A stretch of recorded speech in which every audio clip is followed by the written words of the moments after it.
Hello everyone, welcome to our channel. ఈరోజు కథ devil's wife part 4. Railway station లోపల ఒక అమ్మాయి బెంచ్ మీద కూర్చొని ఉంది. ఆమె బ్లాక్ కలర్ చుడిదార్లో స్కార్ఫ్ని ఫేస్కి వేసుకొని ఉంది. ఆమె కళ్ళల్లో భయం స్పష్టంగా కనిపిస్తుంది. ఆమె భయంతో చుట్టూ చూస్తూ ఉంది. ఆ అమ్మాయి మరెవరో కాదు, అవని. ఆమె అర్ధరాత్రి గార్డ్స్కి కనిపించకుండా అతి కష్టం మీద ఆ భవనం నుండి తప్పించుకొని ఆమె ఈ నగరాన్ని విడిచి వెళ్లాలనుకుంది. ఎందుకంటే ఒక్క రోజులోనే ఆమె లైఫ్ మారిపోయింది. ఒకప్పుడు ఆమె తన బెస్ట్ ఫ్రెండ్ ప్రజ్ఞ ఇంట్లో చాలా హ్యాపీగా ఉండేది. ఆమె దేని గురించి టెన్షన్ పడేది కాదు. కానీ నిన్న ప్రజ్ఞ వాళ్ళ తాతయ్య నాయనమ్మల వల్ల ఆమె జీవితంలో ఒక తుఫాను వచ్చింది.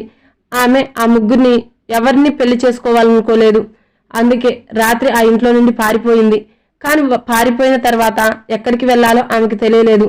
ఆమె ఆలోచిస్తూ రైల్వే స్టేషన్కి వచ్చి బెంచ్ మీద కూర్చొని ట్రైన్ కోసం ఎదురు చూస్తూ చుట్టూ చూస్తుంది. ట్రైన్ రావడానికి 10 మినిట్స్ ఉంది. ఆమె వీలైనంత త్వరగా ట్రైన్ రావాలని మనసులోనే అనుకుని ఆలోచిస్తూ ఉంది. 15 మినిట్స్ తర్వాత 15 నిమిషాలు గడిచాయి. కానీ అవని వెళ్లాల్సిన ట్రైన్ ఇంకా రాలేదు. టైం అవుతున్నా ట్రైన్ రాకపోవడం చూసి అవని మరింత భయపడింది. అప్పుడే ముంబై వెళ్లే ట్రైన్ క్యాన్సిల్ అయిందని అనౌన్స్మెంట్ వచ్చింది. అది విని అవని మరింత భయపడింది. అప్పుడే ఆమెకి గన్తో షూట్ చేసిన సౌండ్ వినిపించింది. ఆ స్టేషన్లో ఉన్న వాళ్ళందరూ ఆ సౌండ్ విని షాక్తో భయపడిపోయారు. కొద్ది నిమిషాల్లోనే బ్లాక్ కలర్ డ్రెస్లో కొంతమంది గార్డ్స్ రైల్వే స్టేషన్లోకి ఎంటర్ అయ్యి అవనిని చుట్టుముట్టారు. ఆ గార్డ్స్ అందరినీ చూడగానే వారు ఎవరో అవనికి వెంటనే అర్థమైంది. ఆ గార్డ్స్లో ఒకరు అవనిని చూస్తూ, సార్, మేడం ఇక్కడే ఉన్నారు అని అతని ఫోన్లో అవతల వైపు ఉన్న వాళ్ళకి చెప్పి కాల్ కట్ చేశాడు. 2 నిమిషాల తర్వాత చాలా అందంగా వైట్ సూట్లో ఉన్న ముగ్గురు అందమైన అబ్బాయిలు స్టేషన్ లోపలికి వస్తారు. ఆ ముగ్గురిని చూడగానే రైల్వే స్టేషన్లో ఉన్న అందరూ భయపడి ఫేస్ పక్కకు తిప్పుకున్నారు. ఆ ముగ్గురు డెవిల్స్ సింగానియా బ్రదర్స్. ఆ నగరంలో ఉన్న వాళ్ళందరికీ వాళ్ళ గురించి బాగా తెలుసు. తమ ముందు ఆ ముగ్గురిని చూసి అవని చాలా భయపడుతుంది. ఆమె కాళ్ళు భయంతో షివర్ అవుతున్నాయి. భయంతో ఆమె ఫేస్ స్వెట్తో తడిచిపోయి ఆమె గుండె ఒక్కసారిగా ఆగిపోయినట్టు ఆమెకే అనిపించింది. ఈ క్షణం ఇంత త్వరగా వస్తుందని ఆమె ఊహించలేదు. రాజ్వీర్, రణవీర్, రుద్ర ఆమె ముందు నిలబడి ఆమెను కోపంగా చూస్తున్నారు. వాళ్ళు ముగ్గురిని చూసి అవని తల కిందకి దించుకుంది. రణవీర్ అవని దగ్గరికి వచ్చి ఆమె చేయి పట్టుకుని తన దగ్గరికి లాక్కోగానే అవని అతనికి చాలా దగ్గరగా వచ్చింది. రణవీర్ అవని కళ్ళలోకి చూస్తూ, నువ్వు మా ముగ్గురు నుండి తప్పించుకోగలనని అనుకున్నావా? అసలు నువ్వు మా నుండి ఎలా తప్పించుకోగలవని అనుకున్నావు? ఈ నగరం మాది అన్న విషయం నువ్వు మర్చిపోయావా? ఈ నగరం అంతా మా ఆర్డర్ ప్రకారమే నడుస్తుంది. నువ్వు ఇంట్లో నుండి పారిపోయి నువ్వు చాలా పెద్ద తప్పు చేశావు. ఇప్పటి వరకు నువ్వు మా ప్రేమను చూశావు, కానీ ఇప్పుడు మా కోపాన్ని చూస్తావు. ఆ మాటలు విని అవని ఏడుస్తూ, నా చేయి వదిలేయండి, మీ ముగ్గురులో ఎవరిని పెళ్లి చేసుకోవడం నాకు ఇష్టం లేదని చెప్పాను కదా, ప్లీజ్ నన్ను ఇక్కడి నుండి వెళ్ళనివ్వండి అని అతన్ని రిక్వెస్ట్ చేస్తూ అంది. అది విని రాజ్వీర్ అవని దగ్గరికి వచ్చి ఆమె నడుం చుట్టూ చేయి వేసి ఆమెని తన దగ్గరికి లాక్కొని ఆమె కళ్ళలోకి చూస్తూ, నువ్వు మమ్మల్ని పెళ్లి చేసుకుంటావా అనేది మాకు అవసరం లేదు. ఈ నిర్ణయం నీది కాదు, మాది. మేమిద్దరం మా తాతయ్య నాని చెప్పింది చేస్తామని నీకు బాగా తెలుసు కదా. నాని చెప్పిన ఏ విషయాన్ని మేము ఎప్పుడూ కాదనము. అలాగే మా నాని మాట ఎవరైనా వినకపోతే మాకు అస్సలు నచ్చదు. తాతయ్య నాని చెప్పిందేమిటంటే మా ముగ్గురులో ఎవరిని పెళ్లి చేసుకున్నా సరే మేము చెప్పినట్లే చేయాలి. నీకు మాతో పెళ్లి ఇష్టం ఉన్నా లేకపోయినా మేము నిన్ను పెళ్లి చేసుకుంటాము. రణవీర్ చెప్పింది విని అవని కోపంగా అతన్ని చూస్తూ, మీరు చెప్పే ప్రతిదానికి నేను ఒప్పుకుంటానని మీరు ఎలా అనుకున్నారు? మీ ముగ్గురులో ఎవరిని పెళ్లి చేసుకోవడం నాకు ఇష్టం లేదు. మీ ముగ్గురు అంటే నాకు భయం లేదు. మీరు ఏం చేయాలని అనుకుంటే అది చేయండి. అవని చెప్పిన ఆ చివరి మాట వినగానే రణవీర్, రాజ్వీర్, రుద్ర ముగ్గురు ఒకరి ఫేస్ ఒకరు చూసుకున్నారు. ఎందుకంటే ఇప్పటి వరకు ఆ నగరంలో వాళ్ళ కళ్ళలోకి చూస్తూ మాట్లాడే ధైర్యం ఎవరికీ లేదు. కానీ అవని మాత్రం ఏమాత్రం భయం లేకుండా వాళ్ళ కళ్ళలోకి చూస్తూ మాట్లాడుతుంది. అంతేకాకుండా వాళ్ళంటే తనకు భయం లేదని కూడా చెబుతుంది. రుద్ర అవని దగ్గరికి వచ్చి ఆమె చెవి వెనక్కి జుట్టు పెడుతూ, బేబీ డాల్, నువ్వు ఏం చెప్పాలని అనుకున్నావో అది చెప్పావు, కానీ మేము నీ మాట వినము కదా. అవని ఏమీ మాట్లాడకుండా ఆమె కోపంగా అతని వైపు చూస్తూ ఉంటుంది. రుద్ర అవని చేయిని తన చేతిలోకి తీసుకొని ఆమె కళ్ళలోకి ప్రేమగా చూస్తాడు. అది చూసి అవని తన చేతిని రుద్ర చెస్ట్ మీద పెట్టి అతన్ని వెనక్కి నెట్టడానికి ప్రయత్నిస్తుంది.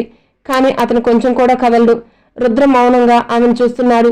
అవని కోపంగా రుద్ర చేతి మీద కొరుకుతుంది. అది చూసి కూడా రుద్ర పెయిన్కి అరవకుండా నార్మల్గానే ఉన్నాడు. అవని రుద్ర చేతిని ఎంత గట్టిగా కొరికిందంటే అతని చెయ్యి రెడ్గా అయిపోయి అతని చేతికి లైట్గా బ్లీడింగ్ అవుతుంది.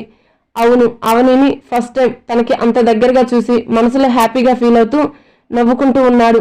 రుద్ర నవ్వు చూసి అవనయ్యకి చాలా కోపం వచ్చి ఆమె కోపంగా, చూడు, నేను నీకు భయపడనని నీకు చెప్పాను కదా, నా ఇష్టం లేని పని నేను చేయను. మీ ముగ్గురులో ఎవరిని నేను ఎప్పటికీ పెళ్లి చేసుకోను. మీరు ఏమి చేసినా నేను మిమ్మల్ని పెళ్లి చేసుకోను. ఆ మాటలు విని రుద్ర ఆమె కళ్ళలోకి చూస్తూ, నీకు ఇష్టమున్నా లేకపోయినా నువ్వు మమ్మల్ని పెళ్లి చేసుకోవాల్సిందే బేబీ. అవని కూడా అతని కళ్ళలోకి కోపంగా చూస్తూ, హా, మీరు నన్ను బలవంతంగా ఇంటికి తీసుకుని వెళ్ళి నాకు ఇష్టం లేకపోయినా నన్ను పెళ్లి చేసుకుంటారు, నన్ను ఇక్కడి నుండి తీసుకుపోతారు. ఇది తప్ప మీరేం చేయగలరు? అవని చెప్పింది విని రుద్ర చిరునవ్వు నవ్వి తన గార్డ్స్లో ఒకరికి సైగ చేశాడు. రుద్ర సైగను అర్థం చేసుకున్న ఆ గార్డ్స్ సరే అని తల ఊపి అతను బయటకు వెళ్ళిపోయాడు. అవని ఆ గార్డు వైపు చూస్తుంది. కొన్ని నిమిషాల తర్వాత ఆ గార్డు చేతిలో ల్యాప్టాప్ పట్టుకొని రుద్ర దగ్గరికి వచ్చి అతను ఆ ల్యాప్టాప్ ఆన్ చేసి అవనికి ఇస్తాడు. అవని ఆ ల్యాప్టాప్లో ఉన్న వీడియో చూడగానే భయంతో వణికిపోతుంది. ఎందుకంటే ఆ వీడియోలో హోంలోని పిల్లలు, ఆమె ఫ్రెండ్స్ కొందరు ఉన్నారు. కొంతమంది వ్యక్తులు వారందరినీ తలకి గన్ ఎయిమ్ చేసి వాళ్ళని భయపెడుతూ ఉన్నారు. ఆ వ్యక్తుల్ని చూసి హోంలోని వాళ్ళు చాలా భయపడి ఏడుస్తున్నారు. అవనికి ఆ హోమ్ అంటే చాలా ఇష్టం. ఎందుకంటే తను కూడా తన చిన్నప్పుడు అదే హోంలో పెరిగింది. ఆ హోంలో ఆమెకి చాలా జ్ఞాపకాలు ఉన్నాయి. వాళ్ళందరినీ అలా చూసి అవని భయపడి, వద్దు, మీరు ఇలా చేయడం కరెక్ట్ కాదు, ఇందులో వీళ్ళ తప్పేముంది, ప్లీజ్ వాళ్ళని ఇందులో ఇన్వాల్వ్ చేయొద్దు అని వాళ్ళని హోంలో ఉన్న గార్డ్స్ ఏం చేస్తారో అని భయపడుతూ అంది. రుద్ర నవ్వుతూ, బేబీ, వాళ్ళని ఈ విషయంలో ఇన్వాల్వ్ చేయడం నాకు కూడా ఇష్టం లేదు, కానీ నువ్వే నేను ఇలా చేసేలా చేస్తున్నావు. నా మాట